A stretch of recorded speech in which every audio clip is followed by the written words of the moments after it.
Hi there, thank you so much for joining me. I will be talking about the new Isamaya core collection. Now these are just 3 bits from that collection. There is plenty other things that I have not picked up.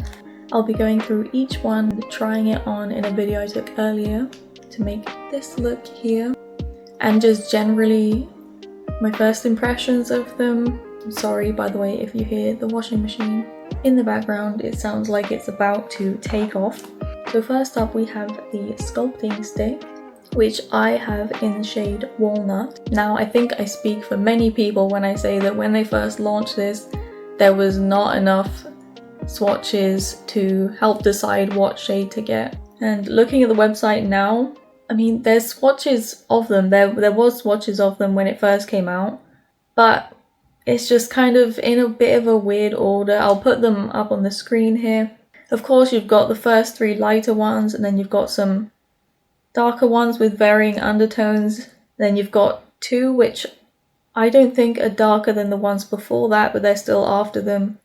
So I was a bit confused with that. So at first I was going to go with Oak, which I think Oak would be fine for me as well. But then I noticed, oh, I don't think Walnut is darker. I think it's just a different undertone. I think that's why they put it lower in the list. But didn't really make sense. I was very confused about the shade to get for ages. Like I said, I was gonna get Oak. I got Walnut just because it looked like maybe more suited for olive skin tones type thing.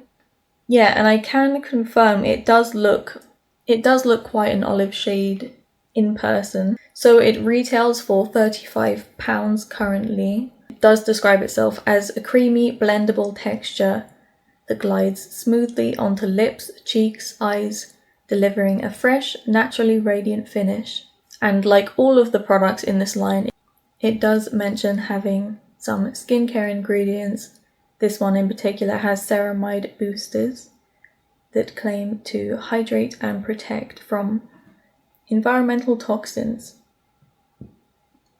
Sounds good to me. You know, what can I say? So I think it's got some great shades in there. I do really appreciate all the different undertones.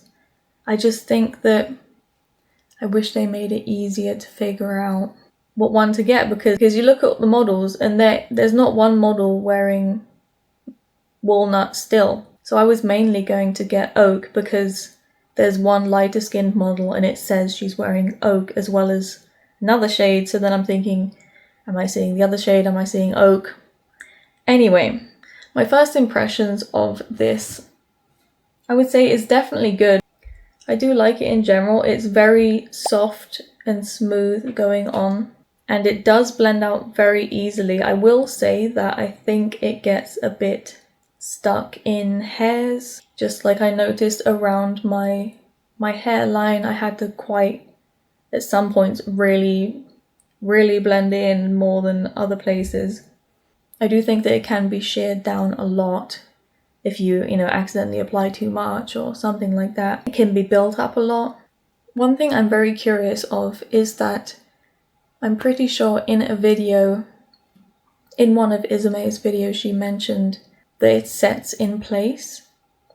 And it is, like I said, it's quite a soft, kind of, not really creamy, but it's almost like an oil to it, I feel like. I could be describing that wrong. But it does make me curious about its staying power. I have not had the chance to test that out yet.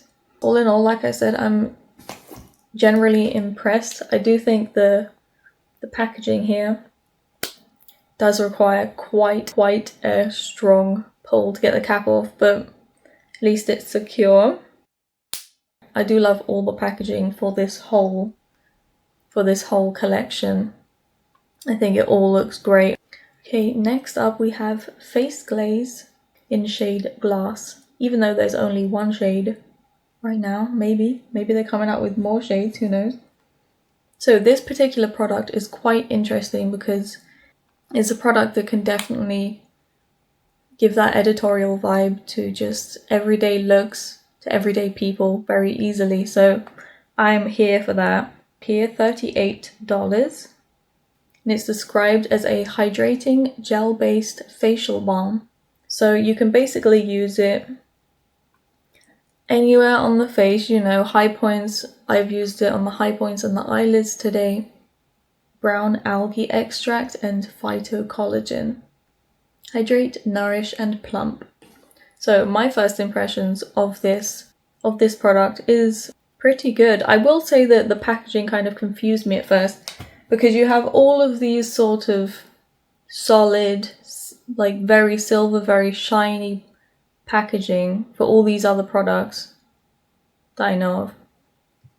And then you get this, and it's silver, it's shiny, it's very malleable, which obviously you need because you need to, it's a squeezy tube. But the back has this kind of sticker that's like literally coming off, and all the other products have a actual, what's the word? Like an actual, like this braille here is actually in the product versus this is just a sticker on this one. That's just something I noticed right away when I opened it. It also has this applicator that's extremely pointed, unless you're making maybe a little like blob of water droplets kind of thing. I'm not sure exactly if that has a practical use or if it's more an aesthetic thing. I've had it on for maybe an hour or so now. Mainly here and a lot on the eyelids. I will say, I don't know if you can see this, but that skin coloured line where my crease is, it's because I wasn't sure exactly how to use this. I was thinking I kind of want a bit of coverage on my eyelids just to even the whole face out before putting on. But I knew that it's probably gonna really easily wear down concealer, so I put the MAC Painterly Paint Pot eyeshadow primer first, and then I put a tiny bit of the Sculpting Stick the outer corner of the eye, and then I just put the face glaze over top of that.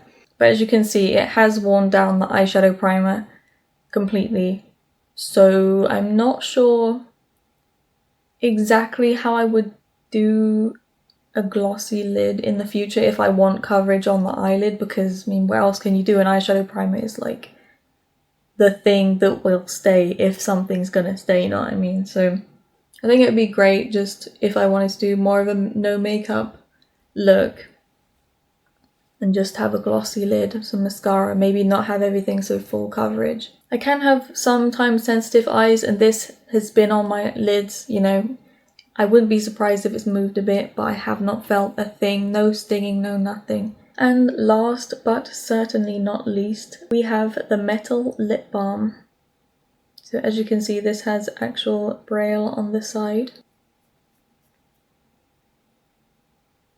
So this is from the Metal Lip Balm collection, and they also have a collection just called Lip Balm, which are quite different formulas. I actually have two already from the Lip Balm, which I adore. I love that formula, so I was thinking, okay, let's try something a bit new, but I know that I'm gonna like this formula regardless.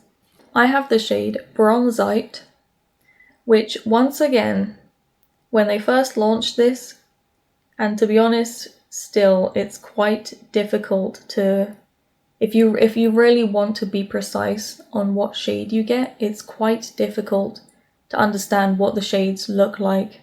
They just kind of have these swatches which obviously feel a bit artificial. It feels a bit like I can't really tell how this is gonna look on. And once again, similar to the Sculpting Stick situation, where they didn't have a model wearing the shade Walnut.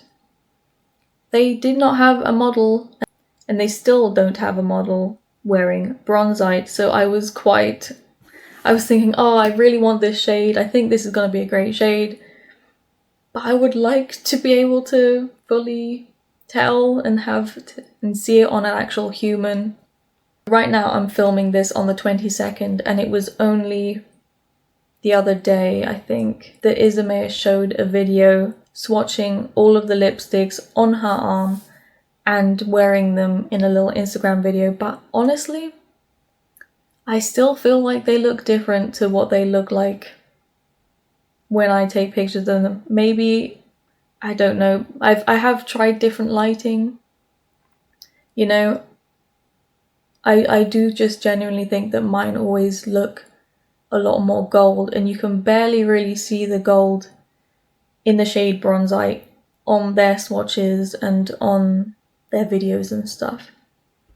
So it's just something to consider. I went on a bit of a ramble there, but it's been on my mind, as you can tell. And I feel the same way with a lot of these other shades, because when I was deciding which shade to get, I was thinking, okay, oh, I really like this shade here. But I was thinking gilded. I don't know if that's a shade that they had before that was like a bit too gold for what I wanted. But honestly, I think I heard that they had some issues with their website when they first launched. I think that they had some mistakes, and to be honest, there was something, before I even heard about people saying that, there was something.